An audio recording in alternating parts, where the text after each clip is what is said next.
हाँ जी बच्चियों, अगला टॉपिक है साडे को इलैक्ट्रोमैग्नेटिक कंडक्शन का एडी करंट्स। हाँ जी, पहला आप जो पढ़ चुके हैं वो है इलैक्ट्रोमैग्नेटिक कंडक्शन के इंड्यूस्ड करंट। इंड्यूस्ड करंट्स के सी whenever a magnetic flux linked with the circuit changes an induced EMF is produced in the circuit।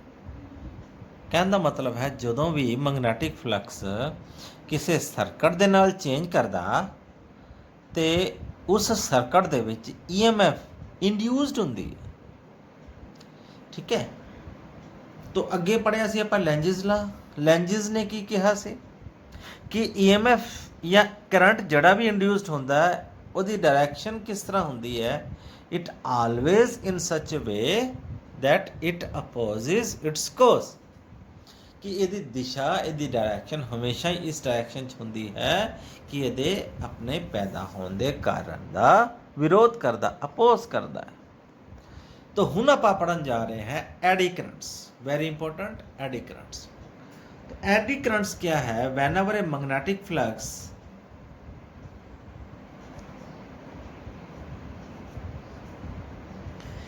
linked with the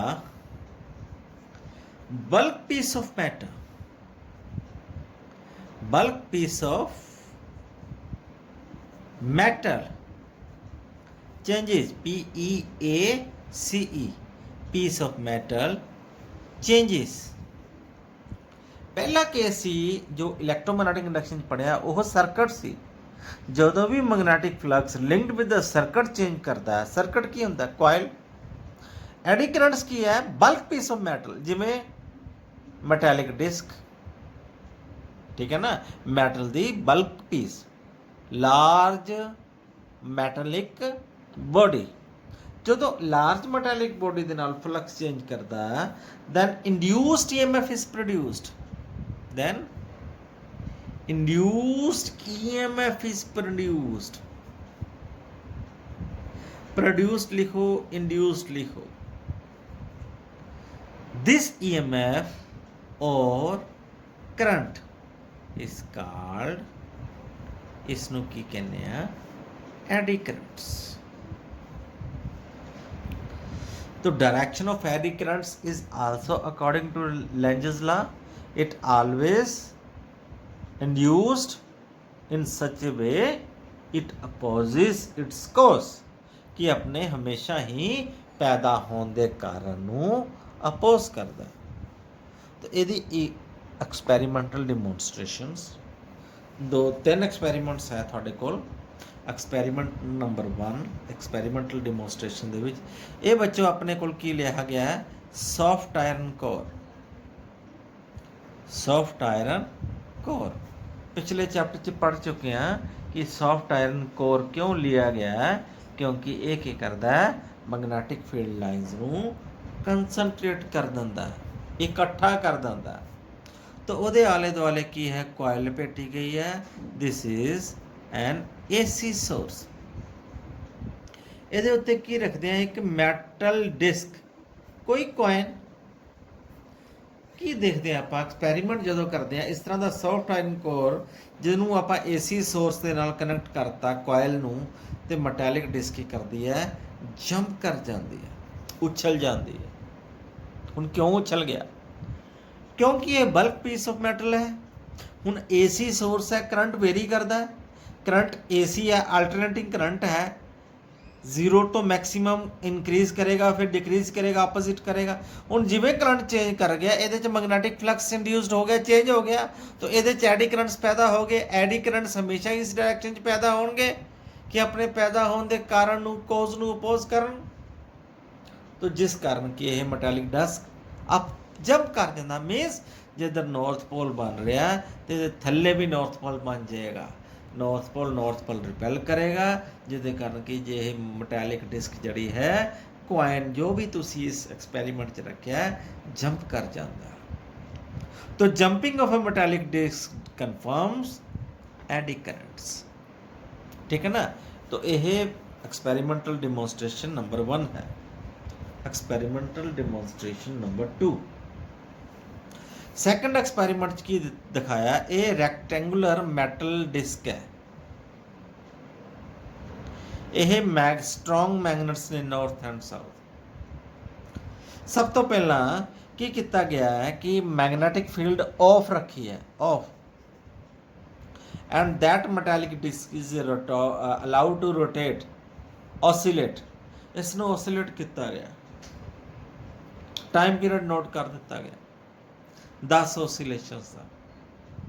then second case ਕੀ ਕੀਤਾ, ਮੈਗਨੈਟਿਕ ਫੀਲਡ ਔਨ ਕਰ ਦਿੱਤੀ ਕਿਸੇ ਤਰੀਕੇ ਨਾਲ, ਜਾਂ magnetic field ਦੇ ਵਿੱਚ ਇਸ ਮੈਟੈਲਿਕ ਡਿਸਕ ਨੂੰ ਪਾ ਦਿੱਤਾ ਗਿਆ, ਫਿਰ ਇਸ ਨੂੰ ਅਲਾਉ ਟੂ oscillate, ਇਸ ਨੂੰ oscillate ਕੀਤਾ ਗਿਆ। ਕੀ ਦੇਖਦੇ ਆ, ਸੈਕਿੰਡ ਕੇਸ ਦੇ ਵਿੱਚ there is a damping effect. Damping effect means friction, resistance लगती है, अपोजिशन। क्यों रेजिस्टेंस लगी, मतलब जड़ी ऑसिलेशन 10 सैकेंड दी पहले मान लो 10 सैकेंड दे विच होई सी, उन्हों 7 या 8 सैकेंड दे विच खत्म हो गई, 2-3 सैकेंड दे विच ऑसिलेशंस पहले ही खत्म हो गई। क्यों होगी, डैम्पिंग इफेक्ट क्यों होया, एडी करंट्स पैदा होए ने। एडी करंट्स कदों पैदा होंदे ने, whenever there is a magnetic flux linked with the bulk piece of matter changes। तो second experiment demonstrates the eddy currents। Damping effect shows the production of eddy currents। Okay, production of eddy currents means जो damping effects होए ने ਉਹ ਐਡੀ ਕਰੰਟਸ ਦੀ production ਨੂੰ show ਕਰਦੇ ਨੇ। ਨਾਓ ਹੁਣ ਦੇਖਦੇ ਆ ਐਕਸਪੈਰੀਮੈਂਟ ਨੰਬਰ 3। ਐਕਸਪੈਰੀਮੈਂਟਲ ਡੈਮੋਨਸਟ੍ਰੇਸ਼ਨ ਦੇ ਵਿੱਚ ਐਕਸਪੈਰੀਮੈਂਟ ਨੰਬਰ 3 ਕੀ ਕਰਦੇ ਆ, ਉਸੇ ਮੈਟਲ ਪੀਸ ਦੇ ਵਿੱਚ ਕੀ ਯੂਜ਼ ਕਰਦੇ ਆ, ਸਲੋਟਡ ਕਟਸ। ਕੱਟ ਲਾਤਾ, ਬਸ ਮੈਟਲ ਪੀਸ ਨੂੰ ਕੱਟਤਾ, ਐ ਚਾरों पासे कट दो, इधर भी कट दो, उत्तों भी कट दो, की होएगा, कटन दे नाल मान लो ये नॉर्थ है, ये साउथ है, इधर मैग्नेटिक फील्ड्स है, स्ट्रॉन्ग मैग्नेटिक फील्ड। हुण जिहड़े एडी करंट्स पैदा होंदे आ बच्चों, वो एडी करंट्स होंदे आ along the surface of the conductor. ਜਦੋਂ ਤੁਸੀਂ ਸਲੋਟਡ ਕਟਸ ਲਗਾਤੇ, ਮਤਲਬ ਇਹਦੇ ਵਿੱਚ ਵਿਚਾਲੇ ਕੱਟ ਲਾ ਦਿੱਤਾ, ਜਿਹਦੇ ਨਾਲ ਕੀ ਹੈ, ਡਿਸਟੈਂਸ ਵੱਧ ਗਿਆ ਕਰੰਟ ਦਾ।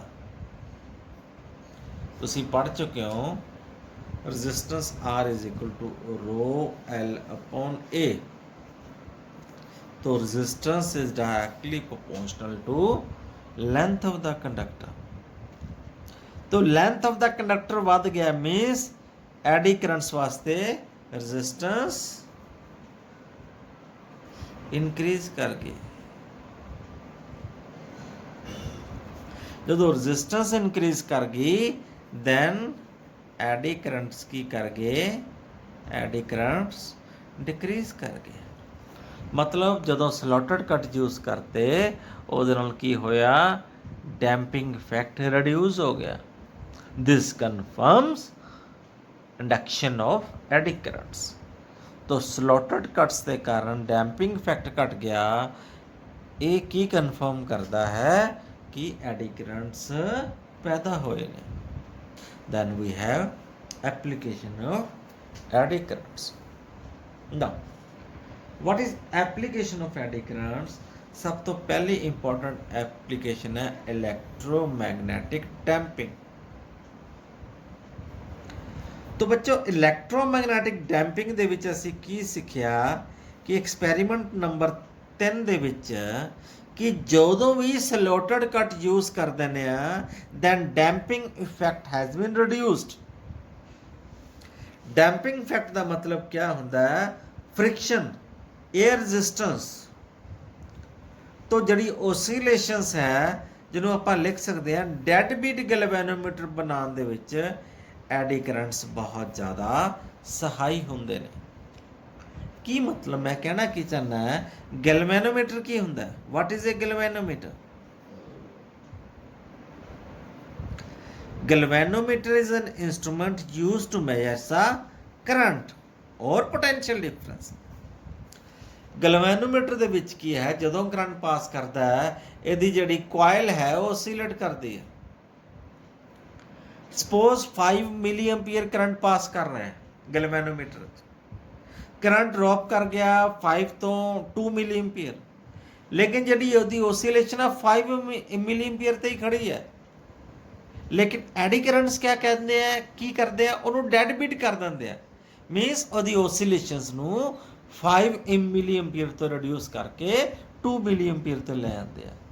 तो that is an application of dead beat galvanometer, means ਉਹਦੀ ਓਸੀਲੇਸ਼ਨਸ ਨੂੰ ਇੱਕਦਮ ਰਿਡਿਊਸ ਕਰ ਦੇਣਾ। तो यही चीज़ एप्लीकेशन वास्ट एप्लीकेशन है बच्चों। साइस्मोग्राफ ਦੇ ਵਿੱਚ ਵੀ सेम एप्लीकेशन है। ਸਾਈਸਮੋਗ੍ਰਾਫ क्या ਹੁੰਦਾ ਹੈ, ਜਦੋਂ ਭੁਚਾਲ ਆਉਂਦਾ ਹੈ, ਭੁਚਾਲ ਆਉਂਦਾ ਤੇ ਇੱਕ ਇੰਸਟਰੂਮੈਂਟ ਹੁੰਦਾ ਜਿਹੜਾ ਭੁਚਾਲ ਨੂੰ ਮੈਜਰ ਕਰਦਾ ਹੈ, ਧਰਤੀ ਦੀ ਵਾਈਬ੍ਰੇਸ਼ਨਸ ਨੂੰ ਰਿਕਾਰਡ ਕਰਦਾ। ਇੱਕ ਸੈਂਸਰ ਹੁੰਦਾ, ਉਹ ਧਰਤੀ ਦੀ ਓਸੀਲੇਸ਼ਨਸ ਨੂੰ ਰਿਕਾਰਡ ਕਰਦਾ। ਹੁਣ ਜਿੰਨੇ ਕੁ ਸੈਕਿੰਡ ਵਾਸਤੇ ਧਰਤੀ ਹਿੱਲੀ, ਉਹਨੇ ਇੱਕ ਸੈਕਿੰਡ ਵਾਸਤੇ ਉਹ ਸੈਂਸਰ ਹਿਲਦਾ। ਲੇਕਿਨ ਜੇ ਉਹਦੇ 'ਚ ਐਡੀ ਕਰੰਟਸ ਨਾ ਹੋਣ, ਡੈਡ ਬਿਟ ਨਾ ਹੋਵੇ, ਉਹ ਓਸੀਲੇਸ਼ਨਸ ਕੰਟੀਨਿਊ ਰਵੇ ਫॉर द ਲੌਂਗ ਟਾਈਮ।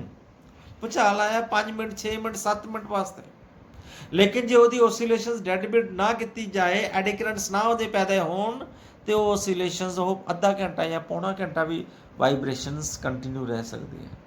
ਤਾਂ ਡੈਡ ਐਡੀ ਕਰੰਟਸ ਉੱਥੇ ਬਹੁਤ ਲਾਹੇਵੰਦ ਹੈ, ਮਤਲਬ ਓਸੀਲੇਸ਼ਨਸ ਨੂੰ ਡੈਡ ਬਿਟ ਕਰਨ ਵਾਸਤੇ। Next is induction furnace. Second application induction furnace ਕੀ ਹੈ, ਜਿਹੜੇ ਐਡੀ ਕਰੰਟਸ ਹੈ ਜਿਸ ਕੁਆਇਲ 'ਚ ਪੈਦਾ ਹੁੰਦੇ ਨੇ, ਉਹਦੇ 'ਚ ਕੀ ਕਰਦੇ ਨੇ, ਹੀਟਿੰਗ ਇਫੈਕਟਸ, ਗਰਮ ਹੋ ਜਾਂਦਾ, ਗਰਮ ਕਰ ਦਿੰਦੇ। ਤਾਂ ਇਸ ਤਰ੍ਹਾਂ ਦੇ ਕਰੰਟ ਨੂੰ ਤੁਸੀਂ ਲਾਰਜ ਸਕੇਲ 'ਚ ਪੈਦਾ ਕਰ ਸਕਦੇ ਹੋ ਕਿ ਇੰਨੀ ਜ਼ਿਆਦਾ ਹੀਟ ਪੈਦਾ ਹੋ ਜਾਏ ਕਿ ਉਹ ਫਰਨਾਸ ਮੀਨਸ ਭੱਠੀ, ਕਿ ਉਹ ਭੱਠੀ ਦਾ ਕੰਮ ਕਰੇ। ਉਹਦੇ 'ਚ ਮੈਟਲਸ ਵਗੈਰਾ ਮੈਲਟ ਕਰਨ ਵਾਸਤੇ ਤੁਸੀਂ ਯੂਜ਼ ਕਰ ਸਕਦੇ ਹੋ। तो दी सेकेंड एप्लीकेशन क्या है, इंडक्शन फर्नास। थर्ड एप्लीकेशन है electromagnetic brakes, very important application. हुण ये इंपॉर्टेंट क्यों होगी, जो तुसी देखियो ट्रेन,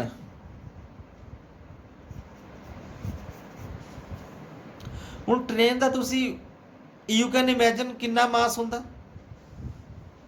ਉਹ ਕਿੰਨਾ ਮਾਸ ਹੋਣ ਦੇ ਕਰਕੇ ਉਹਦੇ ਕਿੰਨਾ ਮੋਮੈਂਟਮ ਹੋਏਗਾ।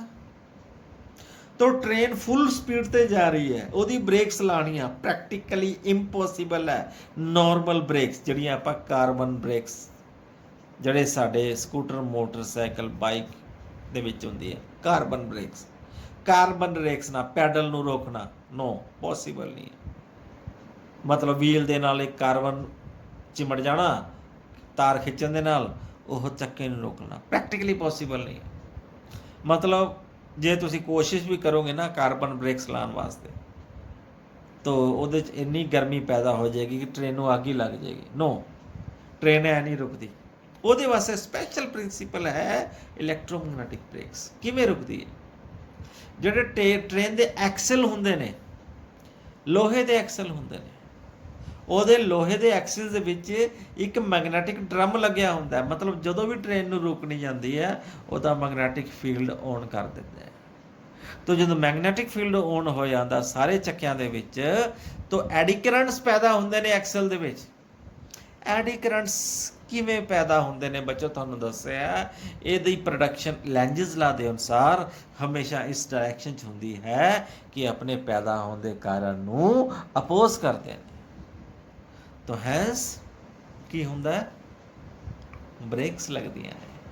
तो मैगनेटिक फील्ड ऑन करके इलैक्ट्रोमैग्नेटिक ब्रेक्स लगदियां ने, या इलैक्ट्रोमैग्नेटिक डैंपिंग भी यूज करते हैं, कह सकते हैं। नेक्स्ट एप्लीकेशन है स्पीडोमीटर। ये स्पीडोमीटर की चीज़ है, थोड़े ऑटोमोबाइल स्पीडोमीटर है, तुसी मोटरसाइकिल स्कूटर चला रहे हो 50 60 70, ਬ੍ਰੇਕਾਂ ਲੱਗ ਗਈਆਂ, ਸਪੀਡੋਮੀਟਰ ਦੀ ਸੂਈ ਜਿਵੇਂ ਬ੍ਰੇਕ ਲੱਗਦੀ ਆ ਉਵੇਂ ਉਵੇਂ ਘਟ ਜਾਂਦੀ ਹੈ। ਤੁਸੀਂ 100 ਤੇ ਜਾ ਰਹੇ ਹੋ, ਬ੍ਰੇਕ ਲੱਗ ਗਈ 50 ਤੇ ਆ ਗਏ। ਉਹ ਹੁੰਦਾ ਕੀ ਹੈ, ਐਡੀ ਕਰੰਟਸ। ਐਡੀ ਕਰੰਟਸ ਕੀ ਕਰਦੇ ਨੇ, ਤੁਸੀਂ ਸੋ ਤੇ ਜਾ ਰਹੇ ਹੋ ਬੱਚਿਓ, ਜਿਵੇਂ ਹੀ ਐਡੀ ਕਰੰਟਸ ਕੀ ਕਰਦੇ ਨੇ, ਡੈਂਪਿੰਗ ਇਫੈਕਟ। ਜੋ ਔਸੀਲੇਸ਼ਨਸ ਹੈ ਜਿਹੜੀ ਸੋ ਤੇ ਖੜੀ ਹੈ, ਜਿਵੇਂ ਤੁਸੀਂ ਬ੍ਰੇਕਸ ਲਾਈਆਂ, magnetic field is there, magnetic field क्या करता है, एडी करंट्स पैदा करता। एडी करंट्स की करेगा, डैम्प कर देगा, मतलब ऑसिलेशंस ਨੂੰ ਘਟਾ ਦੇਗਾ। ਜਿਵੇਂ ऑसिलेशंस वाइब्रेशंस 50 ਤੇ ਆਈ, 100 ਤੋਂ ਘਟ ਕੇ 50 ਤੇ ਆਈ, ਬ੍ਰੇਕਸ ਵੀ ਜਿਹੜੀ ऑसिलेशंस है वाइब्रेशंस है ਉਹ ਵੀ 100 ਤੋਂ 50 ਤੇ ਆ ਜਾਏਗੀ। तो स्पीडोमीटर भी ਇਸੇ ਦੀ ਐਪਲੀਕੇਸ਼ਨ ਹੈ एडी करंट्स। तो आप कह सकते हैं जिमें फ्रिक्शन तुसी पढ़िया होना +1 च, नैसेसरी ईवल।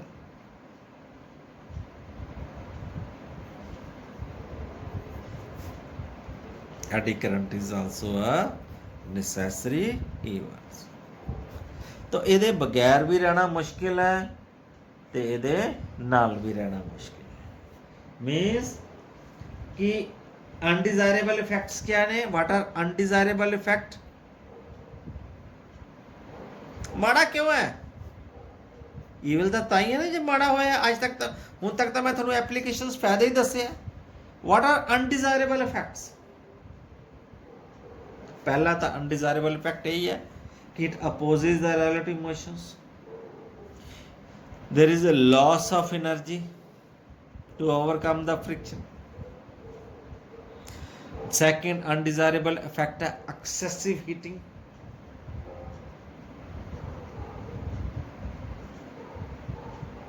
ਇੰਨੀ ਜ਼ਿਆਦਾ ਜਿਹੜੀ ਗਰਮੀ ਪੈਦਾ ਹੁੰਦੀ ਹੈ ਜਿਹਦੇ ਕਰਕੇ ਇਨਸੂਲੇਸ਼ਨਸ ਬ੍ਰੇਕ ਕਰ ਜਾਂਦੀ ਹੈ।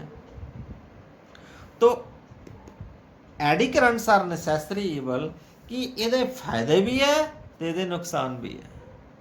ਤੋ how we can get rid of it, ਇਸ ਨੂੰ ਮਿਨੀਮਾਈਜ਼ ਕਿਵੇਂ ਕਰ ਸਕਦੇ ਹਾਂ, how to minimize it.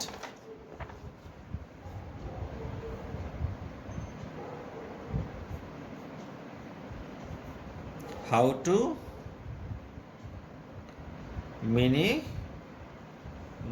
the eddy currents।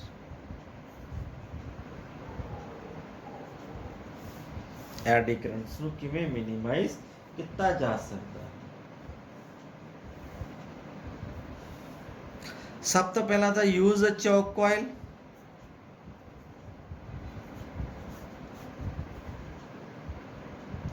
चौक कोयल क्या होंगे, ये सॉफ्ट आयरन कोर यूज करता अपना। सॉफ्ट आयरन नाल की होंगे, एडी करंट्स मिनिमाइज्ड हो जाते हैं।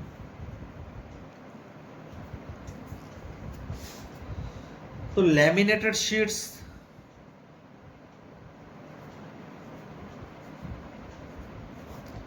लैमिनेटेड शीट्स ना क्या होंगे, ਜਿਹੜੀਆਂ ਸ਼ੀਟਸ ਤੁਸੀਂ ਸੁਣੀਆਂ ਹੋਣਾ ਸੌਫਟ ਆਇਰਨ ਕੋਰ ਦੀਆਂ, ਉਹਦੇ ਸਲਾਈਸ ਕੱਟ ਲਏ ਜਾਂਦੇ ਨੇ। ਜਿਵੇਂ ਬ੍ਰੈਡ ਦੀ ਸਲਾਈਸ ਹੁੰਦੀ ਹੈ ਨਾ, ਉਵੇਂ ਸਲਾਈਸ ਕੱਟ ਲਏ ਜਾਂਦੇ ਨੇ। ਫਿਰ ਸਲਾਈਸ ਕੱਟਣ ਦਾ ਕੀ ਫਾਇਦਾ ਹੋਣਾ ਕਿ ਇਹਨੂੰ ਲੈਮੀਨੇਟ ਕਰ ਲਿਆ ਜਾਂਦਾ, ਇਨਸੂਲੇਸ਼ਨ ਇਹਦੇ ਚੜਾ ਲਈ ਜਾਂਦੀ ਹੈ, ਫਿਰ ਜੁੜਿਆ ਜਾਂਦਾ। ਸਰਫੇਸ ਏਰੀਆ ਵੱਧ ਗਿਆ, ਜਿਵੇਂ ਸਰਫੇਸ ਏਰੀਆ ਵੱਧ ਜਾਏਗਾ ਐਡੀ ਕਰੰਟਸ ਕੱਟ ਜਾਣਗੇ। ਤੁਹਾਨੂੰ ਇੱਕ ਦੱਸਿਆ ਸੀ ਆਹ ਸਲੋਟਡ ਕਟਸ, ਜੇ ਸਲੋਟਡ ਕਟਸ ਲਾ ਦੋਗੇ ਲੈਂਥ ਵੱਧ ਜਾਏਗੀ, ਐਡੀ ਕਰੰਟਸ ਕੱਟ ਜਾਣਗੇ। ਤਾਂ ਇਸ ਤਰ੍ਹਾਂ ਅਸੀਂ ਐਡੀ ਕਰੰਟਸ ਨੂੰ ਰਿਡਿਊਸ ਕਰ ਸਕਦੇ ਹਾਂ। In short we can write eddy currents are like friction necessary evil, कि ਇਹਦੇ ਬਗੈਰ भी औखा ਤੇ ਇਹਦੇ ਨਾਲ भी औखा। ठीक है बच्चों, आई थिंक बहुत है इन्ना काज वास्ते। Thank you, have a nice day.